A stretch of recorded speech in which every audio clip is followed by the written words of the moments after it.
Effect ന്യൂസിലേക്ക് ഇവർക്കും സുസ്വാഗതം. പരിചയം നമ്മള് കാലം കൊണ്ടല്ല അളക്കുന്നത്, ഡെപ്ത് കൊണ്ടാണ്, ആഴം കൊണ്ടാണ്.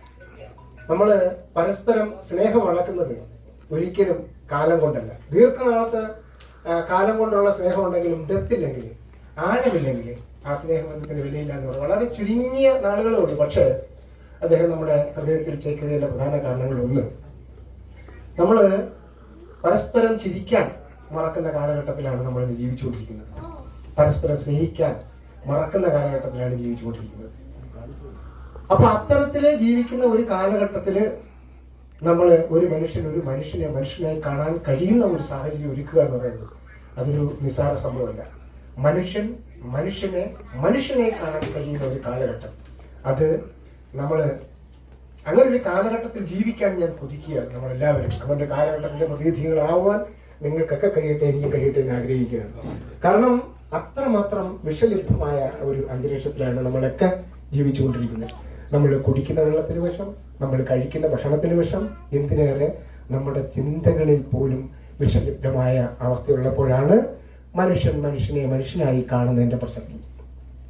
ഇന്നൊരു മനുഷ്യനെ എതിരെ വരുന്ന സഹജീവിയെ, സഹപാഠിയെ, സഹപ്രവർത്തകനെ ഒന്ന് അഭിവാദ്യം ചെയ്യാൻ, ഒന്ന് വിഷ് ചെയ്യാൻ, ഹൈ എന്നൊന്ന് പറയാൻ, ഒന്ന് ചിരിക്കുവാൻ മറക്കുന്ന കാലഘട്ടത്തിലാണ് ഇത്തരം പ്രവർത്തനങ്ങൾക്ക് പ്രസക്തിയുള്ളത്. കാരണം ഇന്ന് മനുഷ്യൻ കഴിഞ്ഞ 2 ആഴ്ച മുമ്പ് ഒരു പത്രത്തിനകത്തുണ്ട്, $18 ദശലക്ഷം ഒരു യൂറോപ്യൻ കൺട്രി ആയുധങ്ങൾ ഇറക്കുമതി ചെയ്തിരിക്കുന്നു. 1-2 രൂപ, $18 ദശലക്ഷം എന്ന് പറയുമ്പോൾ എത്രമാത്രം മാരകമായ ആയുധങ്ങളാണ്. അത് മനുഷ്യൻ നിർമ്മിച്ച ആയുധങ്ങളാണ്. മനുഷ്യൻ നിർമ്മിച്ച ആയുധങ്ങൾ മനുഷ്യനെ കൊല്ലുവാനാണ്. എന്തുകൊണ്ടാണ് സംഭവിക്കുന്നത്? യെസ്, സ്നേഹം, ഇത്തരം ചാരിറ്റി. ഒരു മനുഷ്യനെ കാണാൻ കഴിയാത്ത കാലം ഉണ്ടായതുകൊണ്ടാണ് മനുഷ്യനെ കൊല്ലുവാൻ മനുഷ്യൻ ആയുധം നിർമ്മിക്കുന്ന കാലഘട്ടത്തിൽ നമ്മൾ ജീവിച്ചുകൊണ്ടിരിക്കുന്നത്. അതുകൊണ്ടാണ് നേരത്തെ ഞാൻ ഈ പറഞ്ഞ ചാരിറ്റിയുടെ അല്ലെങ്കിൽ ഈ കൂട്ടായ്മയുടെ, ഈ സ്നേഹത്തിന്റെ പ്രസക്തി എന്ന് ഞാൻ പറഞ്ഞത്. തീർച്ചയായിട്ടും സ്നേഹത്തിന്റെ എലമെന്റുകളൊക്കെ ഇപ്പോൾ വീണ്ടും തിരിച്ചു വന്നുകൊണ്ടേയിരിക്കുന്നു. അത് രാജ്യത്തിന്റെ പല ഭാഗത്തും ഇത്തരം കൂട്ടായ്മയിൽ കൂടെ, അല്ലെങ്കിൽ ഇത്തരം ചാരിറ്റിയിൽ കൂടെ, ഇത്തരം മനുഷ്യ നന്മ ഉള്ള പ്രവർത്തനങ്ങളിൽ കൂടെ കണ്ടുകൊണ്ടേയിരിക്കുന്നു. ഒരു എക്സാമ്പിൾ ഞാൻ പറയാം. 1-2 വർഷം മുമ്പ് നമുക്കറിയാം, ജോർജ് ഫ്ലോയിഡ് എന്ന ഒരു കറുത്ത വർഗ്ഗക്കാരനെ അമേരിക്കയിലെ തെരുവിൽ വെച്ച് ഒരു വെളുത്ത വർഗ്ഗക്കാരനായ പോലീസ് ഉദ്യോഗസ്ഥൻ തന്റെ മുട്ടുകാൽ കഴുത്തിൽ അമർത്തി അദ്ദേഹത്തെ ശ്വാസം മുട്ടിച്ചു കൊന്നു. ജോർജ് ഫ്ലോയിഡ് ഉറക്കം നിലവിളിച്ചു, ഐ വാണ്ട് ബ്രീത്ത്, എനിക്ക് ഓക്സിജൻ വേണം, അദ്ദേഹം ഉറക്കം വിളിച്ചു പറഞ്ഞു. പക്ഷേ അത് കേട്ടില്ല. അദ്ദേഹം ഒരു മോഷണക്കുറ്റം ചുമത്തിയാണ് അദ്ദേഹത്തെ നടു റോഡിലിട്ട് മുട്ടുകാൽ അമർത്തി അയാളെ കൊന്നത്. അവിടുത്തെ കറുത്ത വർഗ്ഗക്കാർ ഒന്നടങ്കം പ്രതിഷേധിച്ചു. നഗരങ്ങൾ കത്തിച്ചാമ്പലായി. ആ പ്രതിഷേധം തടയാനാകാതെ അമേരിക്കൻ ഗവൺമെന്റ് വല്ലാതെ വലഞ്ഞു. 2-ാം ദിവസവും പ്രതിഷേധത്തിന്റെ ശക്തി കൂടി വരവേ എങ്ങനെ അടിച്ചമർത്തണമെന്ന് അറിയാൻ കഴിയാതെ നിന്ന വിൻസെന്റ് ടവലേറ എന്ന പോലീസ് ഓഫീസറെ കൊണ്ട് ഒരു വലിയ പട്ടാള സമൂഹത്തെ റോഡിലേക്ക് ഇറക്കി വിട്ടു.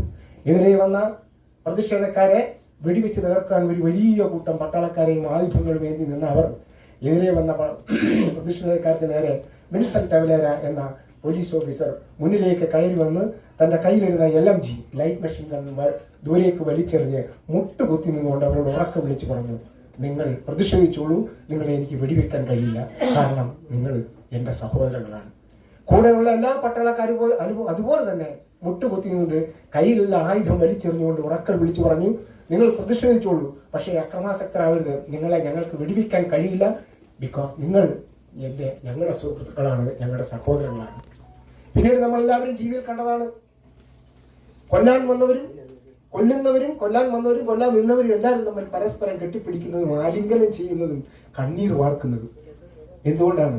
സ്നേഹം, ഈ പറഞ്ഞ മനുഷ്യനെ മനുഷ്യനായി കാണുന്ന കാഴ്ചപ്പാട്.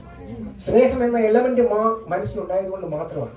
ഒരായുധത്തിനും കഴിയാത്ത ഒരു പ്രഹരശേഷി സ്നേഹം എന്ന് പറയുന്ന ഈ എലമെന്റിലുണ്ട്. അത് ഞാൻ പറയാതെ നിങ്ങൾക്കറിയാം.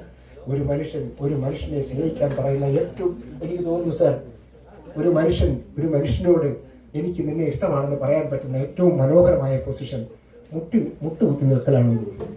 അതുകൊണ്ട് മുട്ടുകുത്തി നിന്നുകൊണ്ട് ഞാൻ നിങ്ങളോട് പറയുന്നു, ഇവരോട് പറയുന്നു, ഞാൻ നിങ്ങളെ സ്നേഹിക്കുന്നു. Thanks for your kindness.